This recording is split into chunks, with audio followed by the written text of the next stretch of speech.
I want to thank you for your interest and take a couple of minutes to explain to you why you should take the SOC class. I created this class because it was something that I found that a lot of SOCs ended up being fairly poorly managed.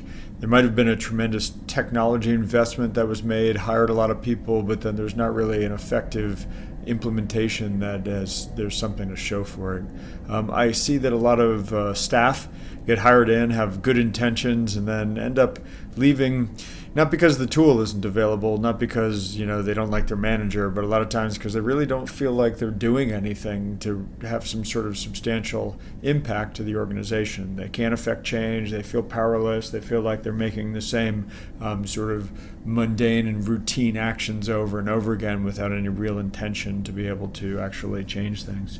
I also perceived a gap in the available training. There's a lot of technical training, a lot of how to do this, set up a SIM, how to do this, where you actually look at analytical data. Not that everyone does that well, but take the data and do analysis on it. There's several classes on that, but there really wasn't anything that was a true overview of what the SOC needs to be from an operational perspective. And in talking to vendors and talking to people who are running SOCs and people who are working in SOCs, there was a lack of understanding, and so it was my intention to help everybody by providing this reference model in order to help people to really improve their state and their lot in life.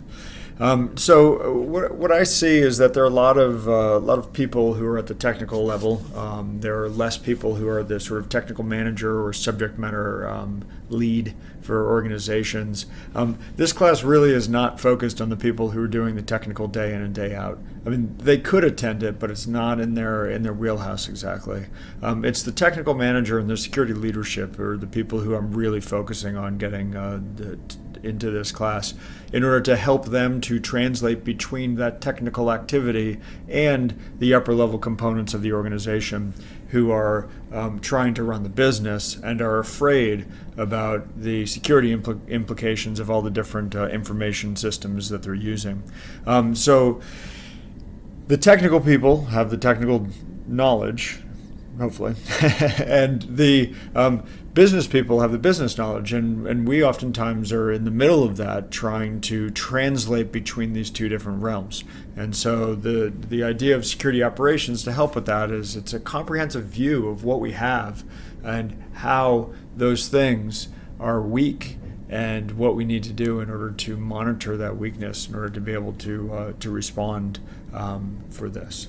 So the class would be good for you if you wonder how technical skills training basically links into the interaction with your organization. If you've sat in a class, training class, any sort of technical training class, and you think, this is great, how do I take this back and make it work? Because I can do this all day long, except for the people that I'm actually interacting with don't listen to me when I try to tell them this is what needs to change in the environment. So I actually provide specific guidance on how to get traction and bridge that gap to business units, constituents, and decision makers.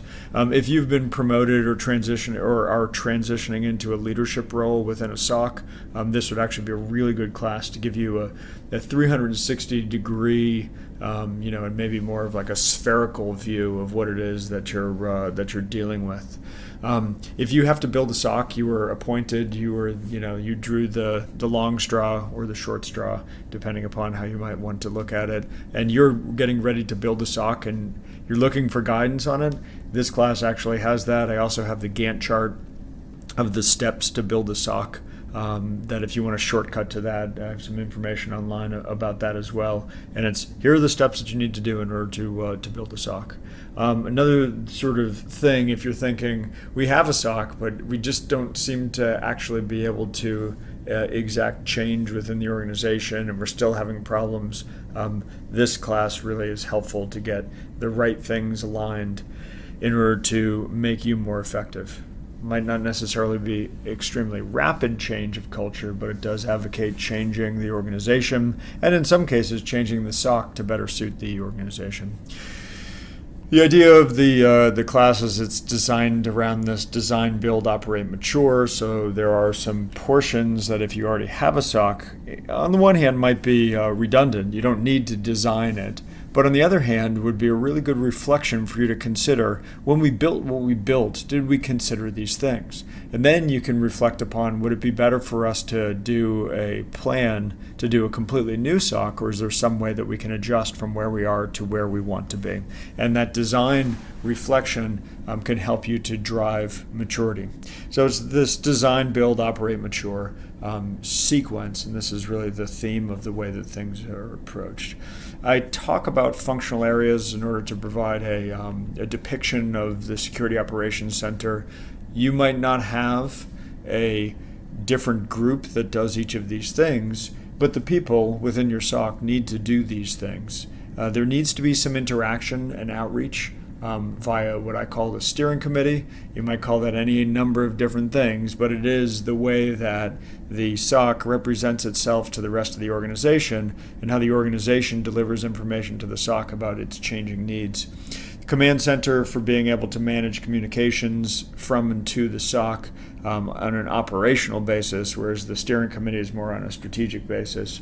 Network security monitoring capability across all the information that you have, the ability to ingest threat intelligence, the ability to do something about it when you do actually identify that there's a problem, including deep dive forensics, and then the ongoing assessment of the environment to make sure that the network and information assets generally are protected best as they're able to for the appropriate needs of the organization.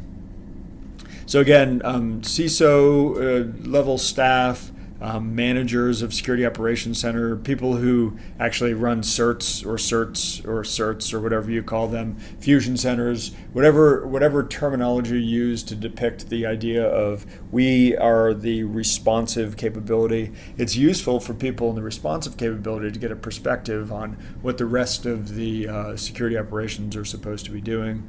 People who are consultants who are building SOCs on behalf of customers actually find this class to be very valuable. Not only does it help them to crosswalk their methodology and playbooks, it also provides a secondary reference that they can point their customers to say, well, you should go listen to what Chris says because I've been telling you that.